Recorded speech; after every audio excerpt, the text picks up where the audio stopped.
அஸ்ஸலாமு அலைக்கும் வரஹ்மத்துல்லாஹி வபரகாத்து.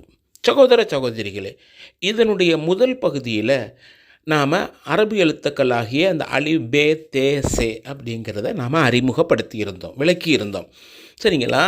பிறகு இந்த எழுத்து கூட்டெழுத்தாக வரும்பொழுது, அதாவது இப்படியே இருக்காது, கூட்டெழுத்தில் படிக்கும் பொழுது அதனுடைய உருவங்கள் மாறும், அந்த ஸ்டைல் மாறும் அப்படிங்கிறதையும் நாம் விளக்கி இருந்தோம். ஒவ்வொரு எழுத்தும் எப்படி மாறும் அப்படிங்கிறத விளக்கி இருந்தோம். சரிங்களா? இந்த மாதிரி அதற்கு அடுத்து 2வது பாகத்தில் நாம் என்ன சொல்லியிருந்தோம் அப்படின்னு சொன்னால், இந்த அலிஃப் பே தேங்கிறது இந்த எழுத்துக்களுடைய பெயர் தான்.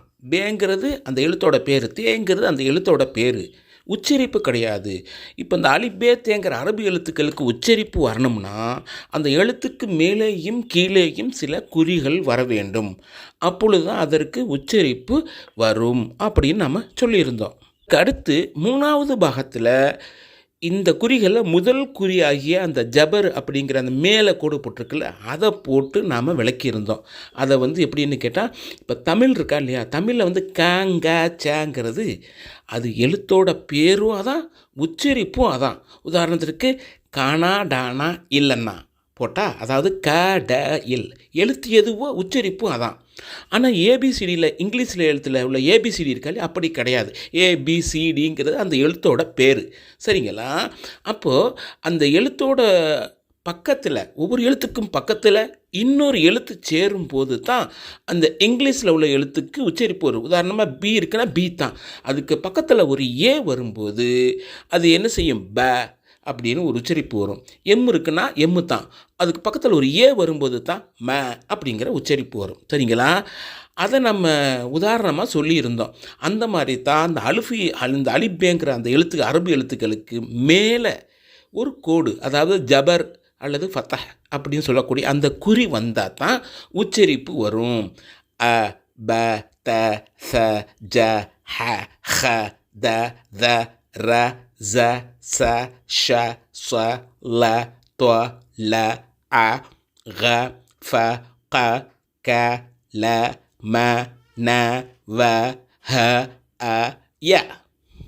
இப்படி உச்சரிப்பு வரக்கூடிய இந்த அ ப த ச அப்படிங்கிறது, இதையே கொஞ்சம் நீட்டி சொல்லணும்னு வச்சுக்கோங்க. உதாரணம், இப்போதைக்கு அது கேங்காச்ச அப்படி வருது. அந்த கேங்காச்ச அப்படிங்கிற அந்த தமிழ் எழுத்துக்கள் இருக்கா இல்லையா, அதை நீட்டி சொல்லணும்னா என்ன செய்வோம், பக்கத்தில் துணை எழுத்து கால் துணை எழுத்துங்கிற ஒரு காலை போடுவோம். சரிங்களா? கால் போடுறதுன்னு சொல்லுவாங்க, அல்லது துணை எழுத்து, கால் துணை எழுத்துன்னு சொல்லுவாங்க. அதை போடும்போது அது என்ன ஆகுதுன்னா கா கா சா அப்படின்னு நீட்டி சொல்ல ஆரம்பிச்சிடுறோம். அதே மாதிரி தான் இந்த ஆ ப தன்னு மேலே ஜபரு போட்டு எழுதப்பட்டிருக்கா இல்லையா, இதை ஆ ப தவை நீட்டி சொல்லணும்னா இதோட ஒரு அலிஃபை அதிகமாக்கணும். இடது பக்கத்தில் என்ன செய்யணும், ஒரு அலிஃபை அதிகமாக்கணும்னா இந்த ஆ பாத்தாங்கிறது ஆ பா தா சா அப்படி நீட்டி சொல்கிற மாதிரி ஆயிரும். இதில் ஒரு அலிஃபை நாம் அதிகமாக்கணும்னு சொன்னோம். அப்படி அலிஃபை அதிகமாக்கும் போது 3 மாதிரி அந்த அலிஃப் இந்த எழுத்துக்களோட சேரும். ஒன்று எழுத்துக்கு மேலே சின்னதாக வரும், அந்த பார்ப்பீங்களா, சிகப்பு எழுத்தில் இருக்குல்ல, அலிஃபுக்கு மேலே அலிஃப் வரணுங்கும்போது, அலிஃபோட ஒரு அலிஃப் வரணுங்கும்போது அது மேலே தான் வரும். அதே மாதிரி கடைசியில் பாருங்கள், ஹம்சாக்கு மேலே அலிஃப் வருது. இதே மாதிரி எல்லா எழுத்துக்கு மேலேயும் சமயத்தில் வரும். அப்படி வச்சுக்கோங்க. 2வது அந்த கருப்பு எழுத்தை பாருங்கள், அந்த ப த சான் இருக்கால, அதோட இடது பக்கத்தில் ஒட்டி வந்திருக்கு, சேர்ந்தே வந்திருக்கு அலிஃபு. சரிங்களா? அடுத்து அந்த ப்ளூ கலர் எழுத்தை பாருங்கள், எழுத்தோடையும் சேராமல் மேலேயும் வராமல் பக்கத்தில் போட்டிருக்கு. இந்த மாதிரியும் என்ன செய்யும், அந்த அலிஃபுங்கிற துணை எழுத்து, இங்கே அலிஃப் துணை எழுத்தாக என்ன செய்யுது, மேலே வெள்ளை எழுத்தில் பாருங்கள் ஆ ப த சான் இருக்குல்ல, அதை என்ன செய்யும், அப்படியே நீட்டி சொல்கிற மாதிரி வரும். ஆ பா தா சா அப்படி நீட்டி சொல்கிறதுக்கு இந்த துணை எழுத்தாக அலிஃப் பயன் தரும்.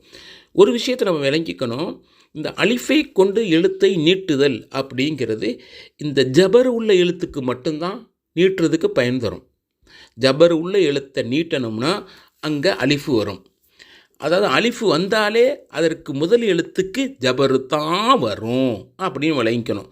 இப்போது நம்ம கீழே போட்டிருக்கோமே அந்த கலர் கலராக எழுத்து அலிஃபோட சேர்த்து, இது வந்து ஜபர் இல்லாமையே கூட நம்ம என்ன செய்யலாம், ஆ பா தான்னு படிக்கலாம். ஏன்னா நமக்கு தான் தெரியுது அலிஃபுன்னு வந்தால் அந்த முதல் எழுத்துக்கு ஜபரு தான் அப்படிங்கிறது கன்ஃபார்ம் ஆயிடுது.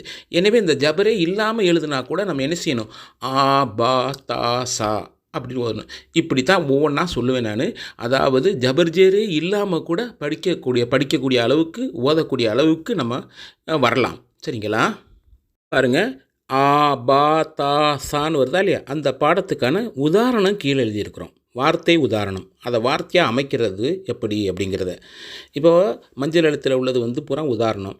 ஆ யா, ஆயா, அதாவது அலிஃபு போட்டிருக்கோமா இல்லையா, சிகப்பு எழுத்து, அந்த அலிஃபு ஆவும் கடைசியில் வருது பாருங்கள் யா, அது ரெண்டு சேரும்போது ஆ யா, ஆயா. ரெண்டாவது வந்து அந்த ஆபாத்தால் உள்ள ரெண்டாவது எழுத்து பா பா, அதே ரெண்டு தரம் போட்டோம் பாபான்னு ஆயிடுது.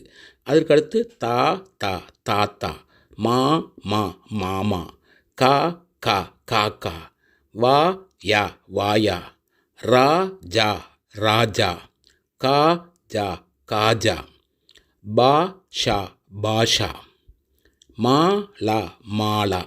இப்படி தாங்க, ரொம்ப ஈஸிங்க. நம்மளே என்ன செய்யலாம், எடுத்து எழுதலாம். நான் கடைசியாக என்ன செய்வேன்னு கேட்டால், இந்த மொத்தத்தையும் இந்த வாய்ப்பாடில் ஒரு மாதிரி காங்காச்சா அது மாதிரி ஒரு சார்ட்டாக கொடுப்பேன். அதில் இருந்து நீங்கள் என்ன செய்யணும், நான் சொல்லக்கூடிய வார்த்தைகளை தேடி தேடி எழுத்துக்களை எடுத்து அந்த வார்த்தையை அமைக்கணும். அப்படியே செஞ்சிங்கன்னு வச்சிங்களேன், சர்வ சாதாரணமாக நீங்கள் என்ன செய்யலாம், ஓதலாம், எழுதலாம்.